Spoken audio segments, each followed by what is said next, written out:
नमस्कार दर्शकों, गरीबों की आवाज न्यूज 24 में आपका फिर से स्वागत है। मुजाहिद उल इस्लाम के साथ। आओ मुसलमानों, तुम मुझे नहीं तो खुद नेता बन जाओ। मैं तुम्हारे साथ ठहरने के लिए तैयार हूं। आपसे हाथ जोड़कर अपील कर रहा हूं कि तुमने 60 साल कांग्रेस का, आरएलडी का, समाजवादी का, बीएसपी का साथ दिया।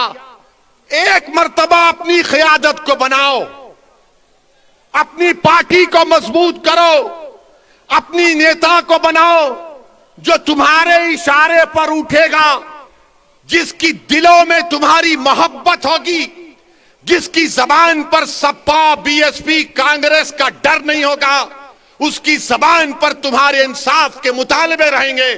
वो तब होगा जब आप अपने वोट से मंजलिस के उम्मीदवारों को कामयाब करेंगे। मगर मेरी इस बात को याद रखो, मेरी इस बात को याद रखो कि कहीं 60 साल के बाद कोई एक और दीवाना आकर मेरी जबान में इन आने वाले बच्चों से ना कह दे जो कल बूढ़े हो जाएंगे कि तुमको तुम्हारा हिस्सा नहीं मिला। हिस्सा उसी वक्त मिलेगा जब आप उठ खड़े होंगे, सियासी क़यादत बनाएंगे, अपने वोट से अपनी पार्टी को कामयाब करेंगे। जिस तरह ठाकुरों ने योगी को मान लिया, जिस तरह पिछड़ा वर्ग ने मोदी को अपना लिया, जिस तरह दलितों ने आज बहन जी और चंद्रशेखर आजाद को अपना नेता मानते हैं। आओ मुसलमानों, तुम मुझे नहीं तो खुद नेता बन जाओ। मैं तुम्हारे साथ ठहरने के लिए तैयार हूं। कब तक हम सिस्कियां लेकर, कब तक हम इस गैर यकीनी कैफियत में अपनी जिंदगी को गुजारेंगे? भारत की जमहूरियत, अंबेडकर का बना हुआ संविधान हमको इस बात की इजाजत देता है कि हम सियासत में अपने नेता को अपनी हिस्सेदारी की बात करें, हिस्सेदारी के हिस्सा लें और अपनी क़यादत को, सियासी लीडरशिप को बनाएं। इससे भारत मजबूत होगा, इससे भारत का संविधान मजबूत होगा। यही चंद गुजारिशात मैं आप तक कहने के लिए आया हूं। आपसे सिर्फ गुजारिश करूंगा कि अगर आप हमारा साथ दें, अल्लाह आपको सलामत रखे। अगर आप नहीं देना चाहते तो अल्लाह तब भी आपको सलामत रखे। मगर मेरी इस बात को याद रखो, मेरी इस बात को याद रखो कि कहीं 60 साल के बाद कोई एक और दीवाना आकर मेरी जबान में इन आने वाले बच्चों से ना कह दे जो कल बूढ़े हो जाएंगे कि तुमको तुम्हारा हिस्सा नहीं मिला। हिस्सा उसी वक्त मिलेगा जब आप उठ खड़े होंगे, सियासी क़यादत बनाएंगे, अपने वोट से अपनी पार्टी को कामयाब करेंगे। हम इन जालिमों के सामने अपनी बेबसी का इजहार नहीं करते, हम रब्बे कायनात के सामने अपनी बेबसी का इजहार करते हैं, क्योंकि वो गफूर रहीम है, वो सत्तार है, वो गफ्फार है, वो लतीफ है और अल्लाह हमको कामयाब और कामरान करेगा।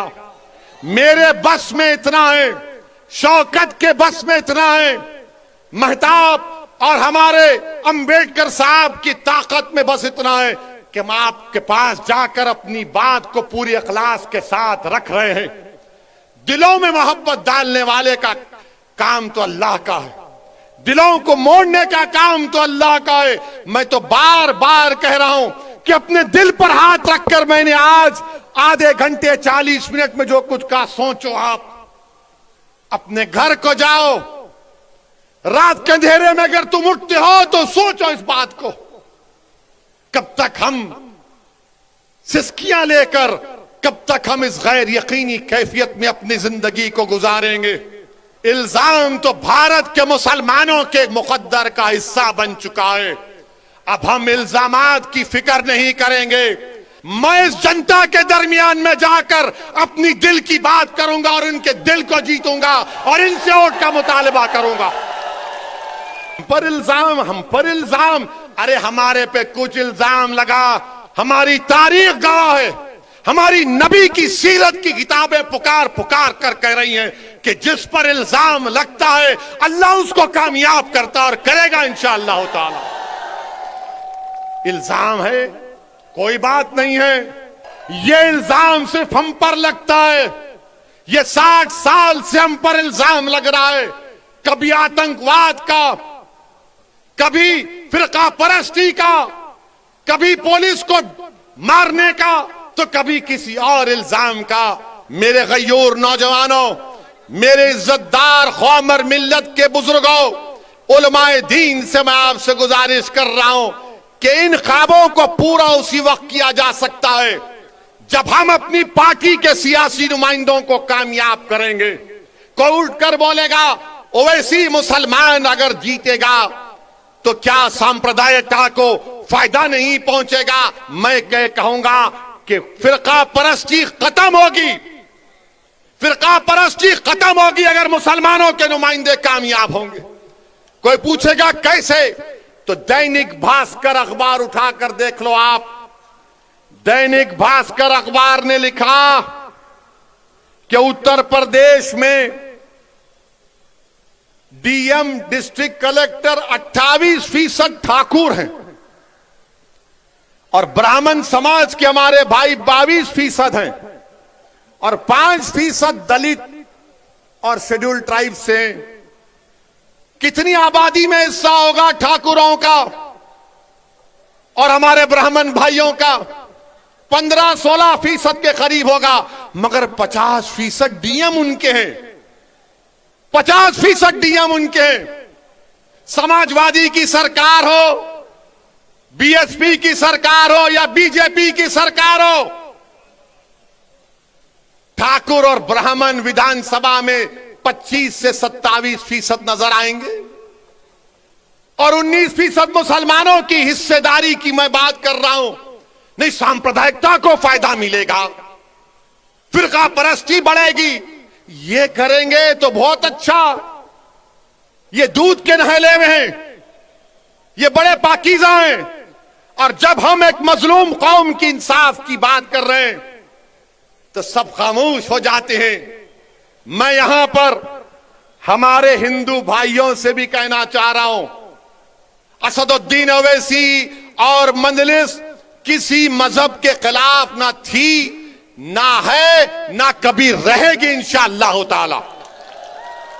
मैं यहां पर हमारे पिछड़े वर्ग के खास तौर से हिंदू भाइयों से कहना चाह रहा हूं, हमारे पिछड़े वर्ग के हिंदू भाइयों से कहना चाह रहा हूं, मेरी बात को आप याद रखो। आपको ठगा गया हिंदू एकता के नाम पर। पिछड़े वर्ग के हिंदू भाइयों से कहना चाह रहा हूं, मेरी बहनों से कहना चाह रहा हूं, आपको ठगा गया हिंदू एकता के नाम पर। और आपको क्या मिला? ठाकुरवाद आपको मिला, आपको ठाकुरवाद मिला।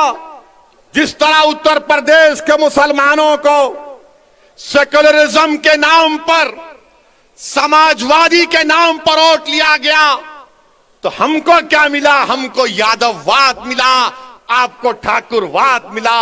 आओ मेरे पिछड़े वर्ग के हिंदू भाइयों, मैं तुम्हारे साथ काम करने के लिए तैयार हूं, मैं तुम्हारे साथ ठहर कर तुम्हारी लड़ाई लड़ने के लिए तैयार हूं।